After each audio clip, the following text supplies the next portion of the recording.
welcome back to Road to Success. We're here with my co-star Andrew and TJ joining us today. How we doing? So now we're going to talk about your investment strategies, what you kind of do about that, because there's a lot of investors out there, and I know you're a big investor, right? Yeah. And talk to us about that. How do you look for your deals? Right. What are your strategies on picking deals? Tell us a little bit about that. So, everybody is different. There is no right way to invest. There's no wrong way, right? Different strokes for different folks type of thing. For me, I always, when I first started, I concentrated on what I know. Mm-hmm. What I know is Parkville. Mm-hmm. I grew up there. I know some good streets. I know the bad streets. Yep. I stuck to a place that I felt comfortable to not bite off more than I can chew, right? Start with one and be able to branch off after that. But for me, it wasn't going into a different county that I had no idea where I was going to invest. I've never been to that county, so how can I truly invest there? Right. Looking back at it now, it was the right move for me at that time. Some people may say differently, but I personally like that I started with what I know, and that was Parkville. Yeah. All right. So Absolutely. you started with Parkville, with what you know, Mm-hmm. and how many properties do you have now? I have 10. You have 10 properties. All right, and where are they located? So I have properties in Parkville. I have properties in Harford County, Cecil County. So really, I just Baltimore County, Cecil County, and Harford County. Gotcha. And then when you're looking for a property, what is the return on investment? Like, what are you looking for in the numbers? And that's the thing. I stay very, very. What's the best way to say it? I don't bite off more than I can chew, and I like to be patient with the investment because I'm so focused on this business, right? So the rental side of the business and the investment side of the business, I feel like that will come, right? But I built a business at the moment on that side of it, just with my property manager or some realtors that I know, and when I'm looking at it, I'm trying to say, okay, if the payment is this, I want to see the return. I want to see the rental at least $700 more than that. Now that's aggressive. Yeah. Super aggressive. But if you find the right opportunity, you can achieve that. Right. Now some of them are less than that, but that was always in the beginning of it. Now I've taken down a little bit because it's more of the mass, right? There's more property. So if somebody doesn't make a payment, 2 houses don't make a payment, Right. it's not that big of a deal at the time because you have 8 other ones that are going to pay for that. Right. Yeah. So, what are some things that you do to kind of mitigate your risk in your investing in your properties? LLCs, property manager, PO box, things like that. I'm not really involved in any of it. In a way, I am because I still have to be involved with the tenants because the property manager is going to come to me and say, look, I got this tenant. These are 2 applicants. Which one do you want to go with? But I'm not speaking to any of the tenants. I'm not involved in any of the communication. I'm not involved if there's any eviction or court cases or anything like that. Everything's in an LLC to try to limit my risk and try to just, limit my exposure. And what do you want out of your real estate? Like, what is your goal? What is your vision for it? Like, how many do you want to have? I'm going to accumulate more. I'm not even at the point where, your aunt's sister's daughter sells her house and they come think about you, right? Like, that's eventually going to start because people are going to know that I'm in this. Like, my family will spread the word and things like that. I don't know. I never really thought about how many I want. My goal with this is the passive income. In this business, what we're in loan officer, there is no pension, right? I mean, we have we have the ability we're fortunate that we do have a 401k, Roth IRA, things like that. But there's no pension. We don't work for the government. Right. We're not in the police department or the fire department where there's a pension that you guys get at the end of it, right? Doesn't mean we've put 30 years into this and all of a sudden, bang, we get this, right? So we have our 401k, we have our Roth IRA, whatever we have, right? So my goal was to be able to build the investment portfolio to a point where if I have a family and if, my kid wants to go to college and I'm like, you know what? That property is just kind of, I'm over it, just sell the property, then I can use that to finance my kid's tuition, right? So there is no actual number that I put on it, and I never really thought about it that way. What you got to be smart about too, because hey, look, I mean, you mentioned 401ks, Ross, saving for yourself, but realistically, I mean, are we even going to have Social Security by the time we retire? So it is one of those things I feel like that you do kind of have to look out for yourself a little bit and be planning for the future. Yeah, I mean, you know, my parents both blue collar. Father's a truck driver, mom's a secretary.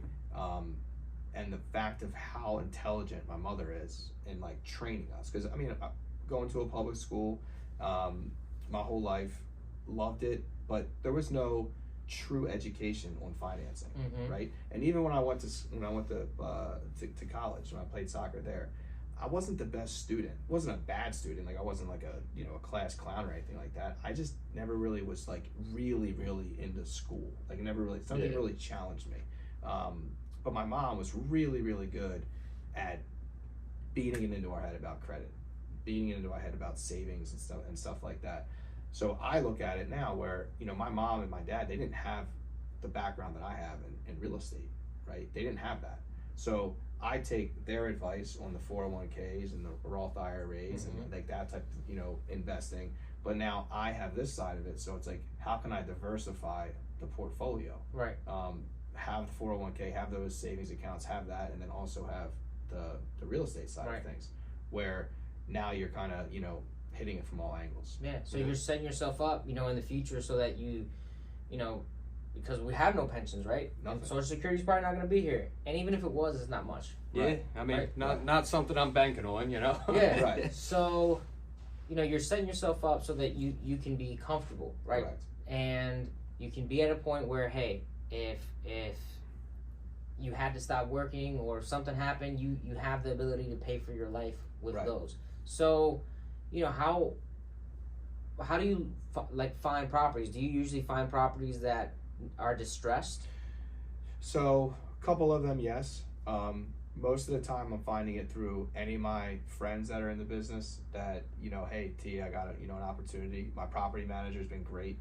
You know, you gotta think, you're fortunate if your property manager, if you have a good relationship with him and he's managing properties for some other people that just aren't really the best landlords and they want to sell their properties, well, he's gonna come to me because he gets to keep the tenant, he gets to keep the property, so he retains his investment. Right, so he's more inclined to send it to me. So I've found a good amount of my properties through my property manager, who's awesome.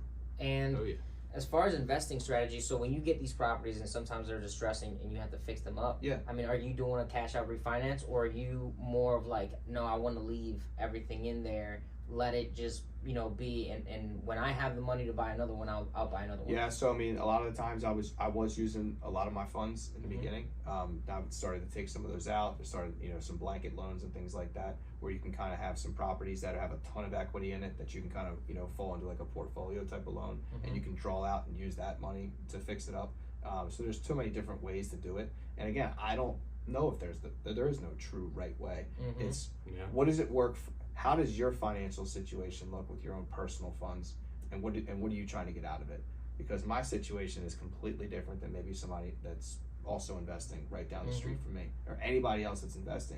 What is their situation? What works for them? What are they trying to get out of it? Right now, I'm trying to have long-term rentals for the residual income later on. Right. Yeah. And so you touched on that hey, you buy these properties, how you get them, right? And you talked about your return, right? So hey, you know, you want $700, right? I love it. From each one, right? And you have a property manager that manages it all, right? And that's what I'd love to see and show people, that just because we're super focused on one thing, which is our career, right, as loan officers, doesn't mean that we need to, you know, split it up. But some people might. Some people might be their own landlords, right? And might do those things. But it's good to know and find out how other people are doing it. Correct. So that we can see that, like, hey, you know, there's different ways of doing it, and whatever way it is that you're doing, it's okay. Right. Absolutely. I mean, you know, Andrew has been with me for the longest out of anybody on the team, and I mean, he can chime in. This business is the most important thing for me, this side. The investing side is all stuff that's done like on the outside. Right? And I never let it get involved in this side of the business. And I'm not trying to bite off more than I can chew. And there's probably a lot more properties that I could have accumulated over time, but there's also I want happiness. Right. And I don't want to be consumed and bogged down with a ton of stress. This business is stressful as it is, right? Yeah. You know what I mean? And I don't want to go out and accumulate all this type of stuff, and then I got to be involved in this rehab and that. It's just tough, right? Will I get there? Maybe. I don't know. But all I know is right now, I think it's been a pretty cool ride. If 8 years ago, if you told me that I was doing this, I mean, I would have. I don't know. You know, I don't know. Right. But it's been an awesome ride so far. And that brings up a good point too. You know, like rehabs and stuff like that. It's people invest different ways. You know, I mean, buy and holds to, like you're saying, passive income, stuff like that.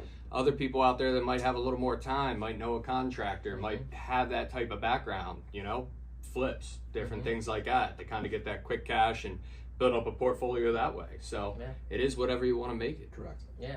Sweet. So you're at 10. I mean, are you looking for, you know, we're always looking, I guess. Always right? looking. Yeah. Every day I'm always looking. It's just, it's got to be the right buy for me. You know, again, and some people would say you're being too picky. Go invest here. But at the same time, like, I also have a property manager. And that property manager has to want to go to the places that he has to go get. Yep. And you got to look at the areas. You got to look, is it evolving? Is it going bad? Is it distressed? Are you going to appreciate there? It's kind of hard to look at the values on homes and think, if you're going to hold this thing for 20 to 25 years, you have no clue what the house is going to go to. Right. You have to look at the market as it is today, and you know, with everything that's going on, and you make an educated guess, right? And it's a fine tooth of what you think is going to happen, but you can't control what's going to happen in 20. I can't control what's going to happen tomorrow, or in 30 seconds from now. Right. I don't know what's going to happen, right? So with 20 to 25 years, anything can happen with that marketplace. Yeah. So that's a hard thing to say, hey, buy here because it's going to be great. Well, it could be really, really great, or it could be a terrible buy. Right. Yeah. I mean, it's a risk. It's real estate. A neighborhood can change drastically. Yeah. Drastically. I mean, look at people back in the day that 20, 25 years ago buying places in Hamden, you know? Right. You could get a place in Hamden cheap as anything. Correct. Nowadays, a row home in Hamden, you're looking at upper 200s probably. Right. Yeah. Easily. Because it blew up. Great neighborhood to live in. Whole thing changed. It's, you know, it's a different place now. But 20, 25 years ago, they're probably taking a little bit of a risk there. They didn't know that. But they got lucky. So it's very cutthroat right now. There is no inventory. So trying to find really, really good deals, it's nearly impossible to find. It's really nearly impossible to find an absolute home run. Right. You know, some of the recent ones that I've had, you know, I look back at the ones that I do have, and it's like, man, those really, really good deals, right? And then I've seen, you know, maybe one or two of them, and I'm like, you know what? It's a good deal, right? Good deal for TJ, good deal for the seller, right? A mutual good deal. It wasn't like, man, TJ killed that one, right? And those are nice, but at the end of the day, it's you're accumulating property, you're accumulating an asset. And if you're financially smart with that asset, you can set yourself up pretty well for the future. Yeah, and so do you take the money that you make from that and do you put it right back into it now, or are you still putting money into it? Yeah. So I'll take the money, and we have separate accounts for them, right? So, you know, you take the money and you look at it, and you know, you got to keep it in. You know, you have to have a kitty jar, right? Yeah. Because there's always going to be maintenance on these properties.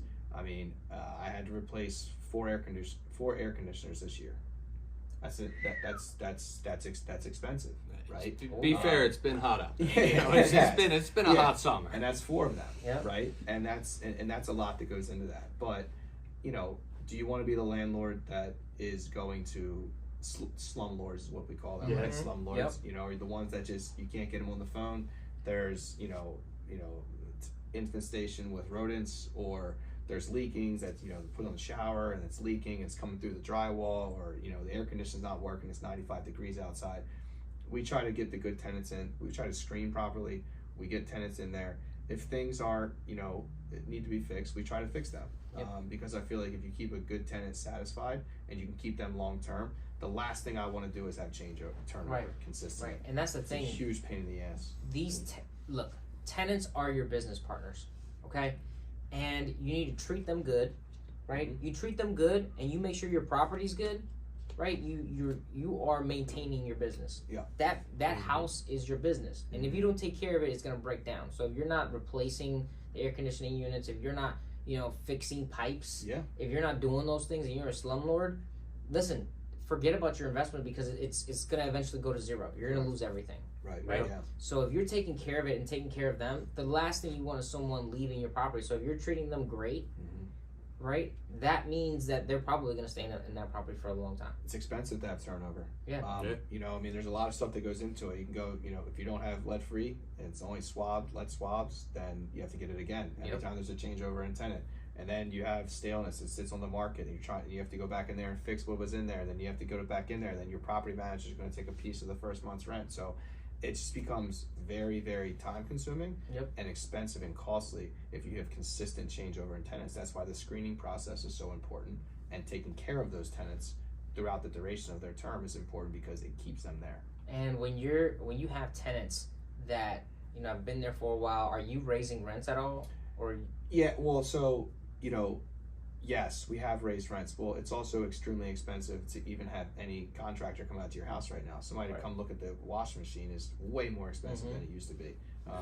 Everything costs more now. So it'd be crazy not to raise the rent on the tenants. Now, you got to be careful, right? Because if you start raising rents too high, then you start seeing more evictions because people can't pay that, right? So don't want to be greedy with it. They don't want to be greedy with it. And also, it's like, if you want to raise it by $200, right? But you got a really, really good tenant in there. Are you willing to make an extra $2,400 over the course of 12 months to make this tenant in a really, really tough bind for them to leave your house? They've been there for 4 or 5 years. They pay you on time. They don't have any issues. They don't call you for a lot of maintenance. They do a lot of the maintenance on their own. Don't be greedy. Yeah. Right. Well, that's a quick way to get people out of your house is if you start raising rent consistently, right? But you also have to be smart. It's a fine line, right? And like that's where the difference of how do you manage your investment, you know, and every single person has a different opinion. So you when you see that, hey, taxes went up, right? When you see those things are going up, you go, hey, look, I have to, right? You're a great tenant, but I have to raise it, right? But you're not going in there and going, hey, man, you're making your return, right? Let's say you're making your $700, right? And you're not going, well, you know what? Rents in this area just actually went up by $800, so let me just, you know, get this guy out of here, correct? Right? So are you keeping him there, right? It sounds like you're keeping him there versus going, you know what? Let me make 1,000 now or 1,500 because that's how much it went up in this area. So some things that we'll do, you know, if they're complaining about they want to rehab the floors, or they want to do like some TLC to the property, I'm not opposed to going in there and doing some TLC to a property, but that's going to increase the rent, right? So I'll finance it with the increase of the rent, right? But at the end of the day, you got to be careful what you're going to upgrade into a house because you don't live there, right? So you can never have your eyes on that house every single day. There's laws that you have to give. You have to be able to enter a property, and you can't just be walking in there every single day. So it's very hard to maintain that asset consistently. You have to trust the client that's there. That's why a scanning process is so important. And at the same time, are you going to over-invest into that house when it's not your house? Like, it's the wear and tear on that rental property. They're going to come back when they leave, and you're like, I have to do it all over again. So you have to it's a fine line of what you're going to put into that house. The property manager will talk to each tenant and explain if we're going to be raising rents, because the tenants aren't, they're not oblivious to what's going on, right? The rental market is just insane right now. You think the housing market is insane. Finding a rental is even more difficult. Yeah. So if you got somebody renting for $1,500, but you know that they can't find anything for less than $1,700, you have to have that conversation and you guys kind of come to an agreement. Right. Yeah. Right. And what do you do when you're screening your tenants? What are you looking for? I'm looking for timely payments. So you check credit? We check credit. We'll check pay stubs. We'll check bank statements. Look, just because it's funny because it does go hand in hand, right? I mean, we check we are literally, we count income for a living. We count credit, income, assets, right? Those are the three most important things when you're obtaining a loan, but it still goes hand in hand on the rental game, right? Is your credit good? Were you in a bankruptcy? Why is your credit a 510? But tell me, right? Did you destroy it when you were, 18 and now you're trying to rebuild it, right? Do you make good money? So is your pay stubs consistent?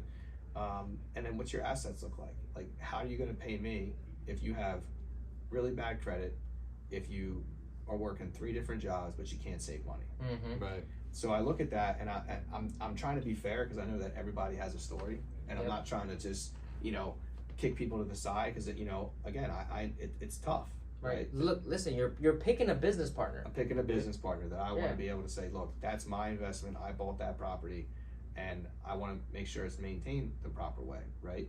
And I want to make sure that whoever I do put in there, because it is a headache to go through eviction.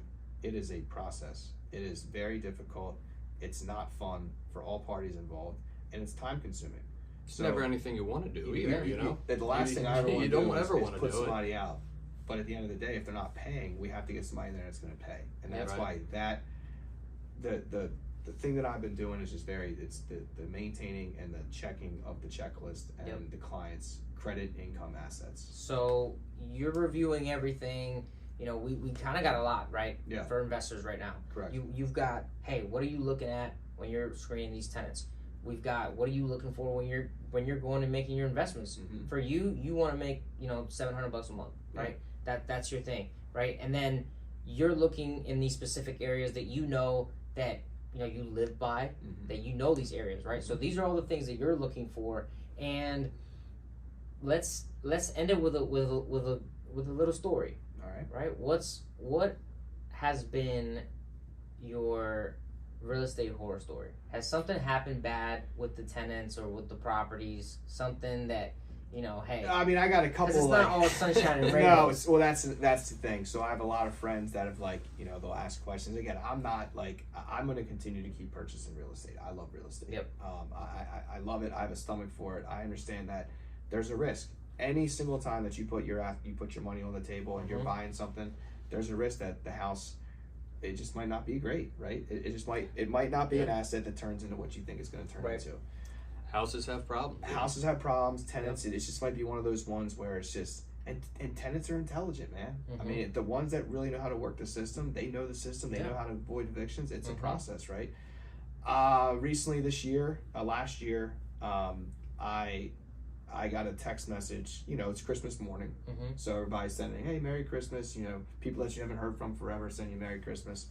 So my one of my contractors, I look down and say, oh man, Rob sent me a Merry Christmas, and I go to it and open it up, and it's a video of a basement flooding, like water just like coming out of the ceiling and like all over the floor. And I said, dude, that sucks. Merry Christmas. He goes, I know, man, it's your basement. Oh man. And I was like, oh shit. Yeah, Merry Christmas, bud. And Merry I'm Christmas. like, right, but the thing is that I had to step back and be like, this sucks. Because the tenants in that property are really good people. They got 4 young kids. It's Christmas morning. And I know that they always have people over at that house every day for Christmas. So I felt horrible for them. Take away I have to go fix the pipes and stuff like that. Right. I'm in my house with my wife, and it's all good, right? So then I was like, look, just if you can try to fix that, it would be very, very helpful. So we sent a bunch of waters down there and some breakfast to them, turned the water off. So they made best on Christmas, but I mean, it was just, that sucked. Yeah. And then most recently, terrible. One of my long-standing tenants, she passed away. Oh man. And she was the absolute best, man. She was the best. So I mean, that was unexpected. But that's, those are the 2 things that kind of stung, but it's all good. Yeah. Can't avoid that stuff No, sometimes. I mean, stuff happens. I mean, my mom, and I was working with her at the time when it happened, and managing the real estate, because I did that for a couple of years. She had a tenant that died. She had a tenant that died too, right? And she, she felt horrible, and because she went, because this lady would pay on the 1st every single month. Very consistent, Every single month. On the 1st, she was like, boom, here's the here's the envelope, here's the check, right? And the 1st came, and the day went by, and she didn't come, and the 5th came, and because we give them to the 5th, and then the 5th came, and she's nowhere to be found. So she went and knocked on the door. She was an old lady. Yeah. She was gone. Yeah. That's a shame. And now that I'm sitting here, now you asked me that question, I have a ton, but to the same house, I bought it, and it couldn't have been maybe a week later. Property manager calls me and goes, yeah, we have a big problem down there on the property. I was like, dude, Can't catch a break. Can't catch a break, right? But this was prior to the water in the basement. He says there's sewage everywhere. Ooh. And I'm like, that's not. I'm like, what kind of sewage? He goes, sewage that you don't want to smell. I'm like, yeah. Well, there was a backup in the Baltimore County's line, so everything was backing up into my house. So they had to come out there. They had to review it. They had to, got to prove it was them instead of you, which is time consuming, right? Insurance gets involved, and eventually, it was all good through insurance and stuff like that. But these poor people, it's like I bought the house and I'm doing all these I'm trying to help them out with the renovations because the tenants were already in the property. They stay with the property. Great people, and I'm doing right because I said, look, I'm going to come in here and fix a couple things. And I was like, damn, I didn't prepare for that. Between the sewage in the basement and the water in the basement, it was just one thing after the other. Things happen, you know. You got to have a stomach for it, man. It's not all roses. Right. That was my. It's great, but it's not. My last when I bought that house, that was moving in. That was during August. I bought the house in July of 2019. Moving in during August. Hottest week of the summer. Had an apartment, 3rd floor apartment, very top level. The AC went out on my move day. So, and they're like, hey, we can't get anyone in there to fix it right away. So we had to move, and I mean, the thermostat in my house was 101 in that apartment. Wow. And moving everything down 3 flights of steps. So things happen, man. You know, you got to stay on your toes and prep for it. Well, I just hope it's not much for me moving forward. Yeah. I hope that it's just It usually comes in threes. It usually does. Usually comes in threes, and then you're good for a while. It does, but it's something every single day. Yeah. You know, I mean, it's just that's why you have to have a stomach for it. You know, the only thing that I guess in closing with it is try to talk to people that are investing in the real estate, whether it's flips, whether it's, you know, however you want to do it. Some people are just so gung-ho and they're just full throttle on the rental, however they're going to invest in real estate, and that's awesome if that works for them. Some people have a full-time job where they're starting to get into it, but if you're going to dip your toe into it, be very careful.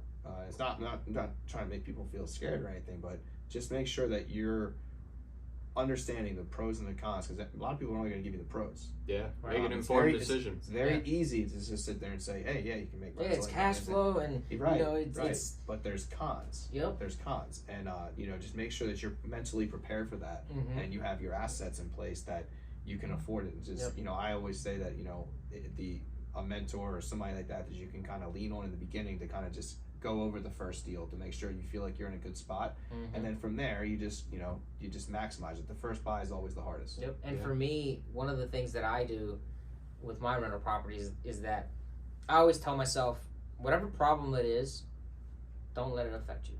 Don't let it affect your home life. Don't let it affect your kids, whatever you got going on, because 99.9% of the time that problem is going to get fixed with $5,000. Yeah. So is it worth you getting 5 extra gray hairs, worrying about it, knowing that, hey, all right, new roof, cool. Right. You're getting a couple, bud. I see them up I've there. got It's a just couple. slowly creeping in there. The military helped with that, you know, and then these little salt and properties. pepper's nice though. Yeah, you know, Hey, look you know, distinguished. so look, you know what I'm saying? So it'll probably get a little bit more. I'm only 27, right? You know, so, but that's what I tell myself. I tell myself, it's a $5,000 problem. Don't worry about it. Right. Like, stop. Like, because some people will sit there at night like, man, I this and that. Like, forget about it. Don't lose sleep over it. Don't lose sleep over it. Right. It's a $5,000 problem.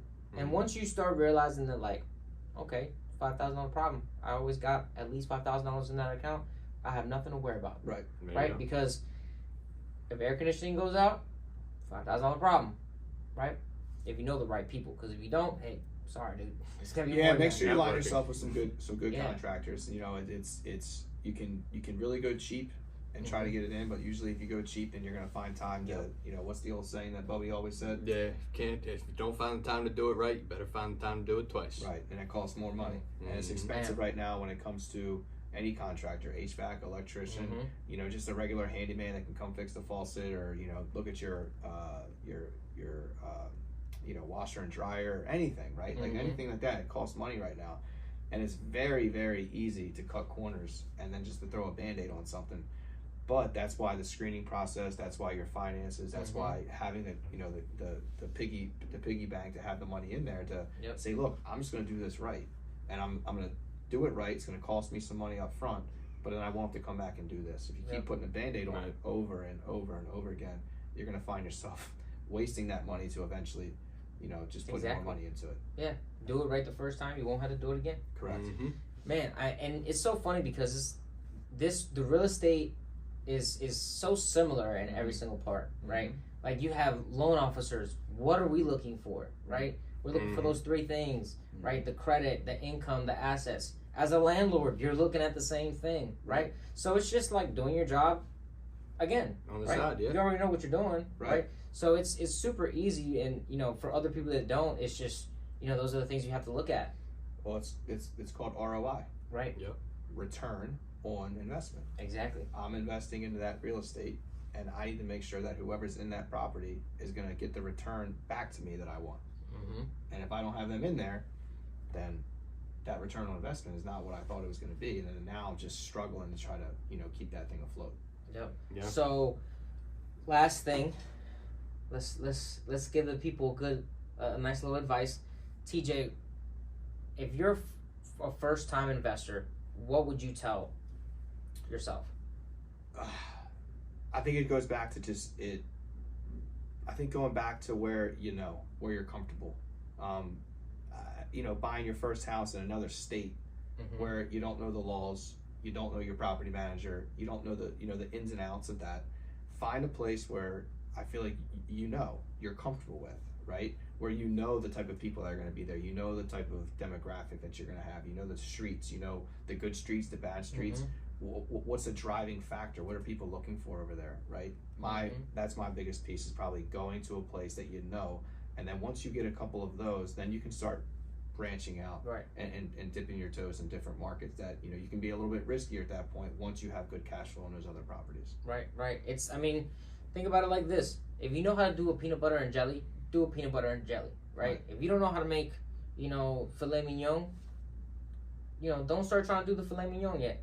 Keep with your peanut butter and jelly. Make Figure it out. Do it over and over and over again. That's a big jump. That's a big jump. Jelly to filet mignon. Exactly. So keep doing what you know how to do, and then start trying to figure out how to do other things if that's what you're looking for.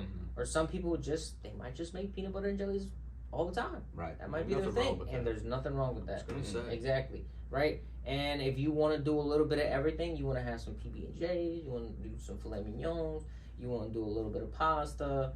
You know what I mean? All these different things. Got some weird dinners going Dude, on. I ate Reese Puffs this morning. That's what I ate this morning. That a boy. Yeah. So, all right, guys, thanks for coming in and joining us. Thank you. With TJ. Yeah, that was awesome. And join us for the next one. All right.